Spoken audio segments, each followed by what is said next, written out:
Assalamualaikum warahmatullahi wabarakatuh. Saya akan membacakan sebuah review dari bab 1 sampai bab 5. Langsung aja. Saya akan membacakan etika public relation. Materi pertama adalah pengertian kode etik.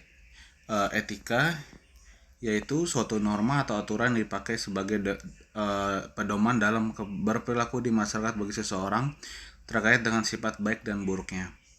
Ada juga yang menyebutkan pengertian etika adalah suatu ilmu tentang kesusilaan dan perilaku manusia di dalam pergaulannya, dengan sesama yang menyangkut prinsip dan aturan tentang tingkah laku yang benar. Dengan kata lain, etika adalah kewajiban dan tanggung jawab moral setiap orang dalam berperilaku masyarakat. Yang kedua adalah moral. Moralitas yang secara leksikal dapat dipahami sebagai suatu tata aturan yang mengatur pengertian baik atau buruk perbuatan kemanusiaan, yang mana manusia dapat membedakan baik dan buruknya, yang boleh dilakukan dan larangan sekalipun dapat mewujudkannya, atau suatu azas dan kaidah kesusilaan dalam hidup bermasyarakat, berperilaku dengan cara yang sesuai dengan prinsip-prinsip yang ditetapkan dalam masyarakat dan selaras dengan kebenaran dan kemuliaannya. Yang ketiga adalah kode etik. Kode etik adalah sistem norma, nilai, dan aturan profesional tertulis yang umumnya berlaku di kalangan kaum profesional seperti dokter, wartawan, dan praktis humas.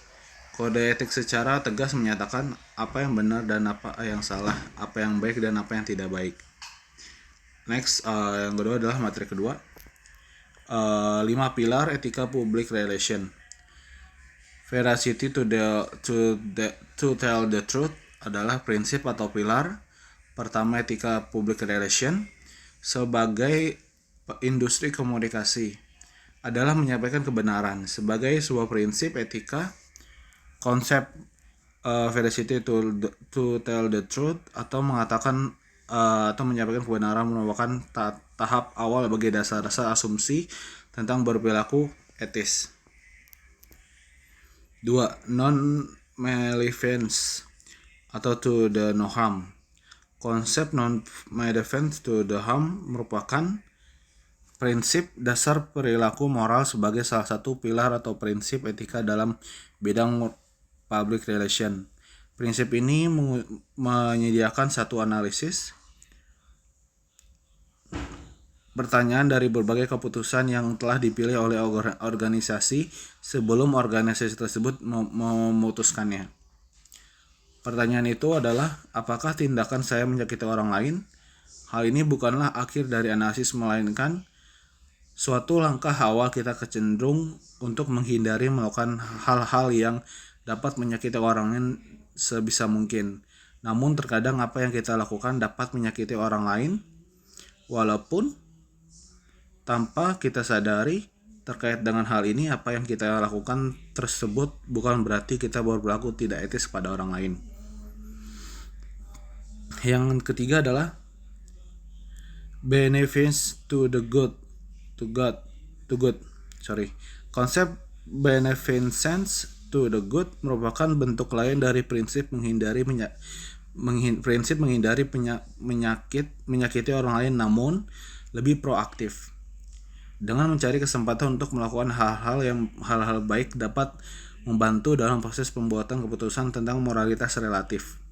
Dari berbagai kegiatan public relation, misalnya ketika mengembangkan program hubungan komunitas dengan cara mencari sponsor untuk kegiatan amal yang merupakan kegiatan yang dapat memberikan kebaikan tinggi bagi publik.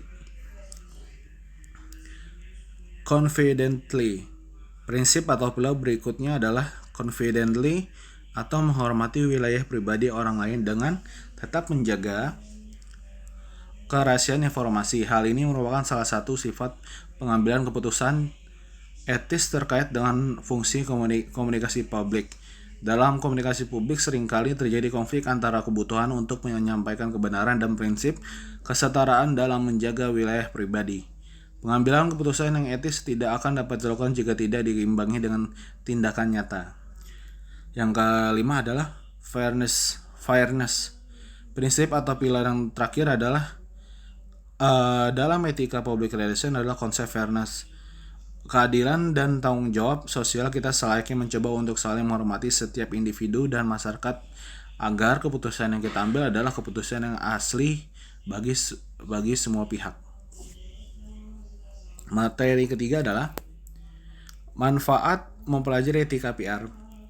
Mempelajari etika PR public relation adalah memberikan manfaat bagi kita, diantaranya adalah sebagai berikut: memahami pengertian etika, memahami pengertian etika public relation, memahami prinsip-prinsip dalam etika public relation, memahami landasan teori etika public relation, memahami landasan dibentuknya kode etik profesi public relation. Demikian ulasan singkat tentang etika public relation. Semoga memberikan wawasan dan pengetahuan terkait dengan public relation, khususnya dan ilmu komunikasi pada umumnya. Materi keempat adalah menurut Groening para profesional public relation mengalami berbagai permasalahan etis, baik berupa pengambilan keputusan secara individu maupun perilaku profesional mereka. Para profesional public relation juga dihadapkan pada etika pengambilan keputusan strategis bagi sebuah organisasi. Karena itu, para ahli teori dan peneliti dalam bidang public relation mengembangkan teori etika public relation yang menyediakan prinsip-prinsip yang dapat digunakan oleh para profesional public relation sebagai konsultan etik bagi organisasi. Beberapa hal yang dilakukan diantaranya adalah dengan melakukan kerjasama dengan pihak akademis untuk memasuki teori etika public relation dalam kurikulum asosiasi public relation, mengajarkan prinsip-prinsip etika public relation melalui program pendidikan dan seminar kepada praktisi public relation yang tidak dipelajari dalam pendidikan formal. Yang terakhir ada bab 5, bagaimana PR mengatasi krisis masa depan perusahaan. Yang pertama adalah membuat analisis tren masa depan serta akibatnya bagi organisasi. Melakukan riset pendapat, sikap, serta harapan publik terhadap organisasi tersebut. Yang ketiga adalah menciptakan serta membina komunikasi dua arah antara organisasi dengan publik yang didasarkan pada kebenaran serta informasi yang utuh. Yang keempat adalah mencegah konflik serta salah pengertian. Yang kelima, mengusahakan untuk memperoleh laba yang maksimal. Yang keenam, memberi saran atau memasukkan tentang tindakan yang perlu dilakukan organisasi untuk menghadapi situasi atau kondisi tertentu. Terima kasih. Sekian PowerPoint yang dapat saya sampaikan dari bab 1 sampai bab 5. Kurang lebihnya mohon maaf. Terima kasih. Assalamualaikum warahmatullahi wabarakatuh. Terima kasih Bulog kita.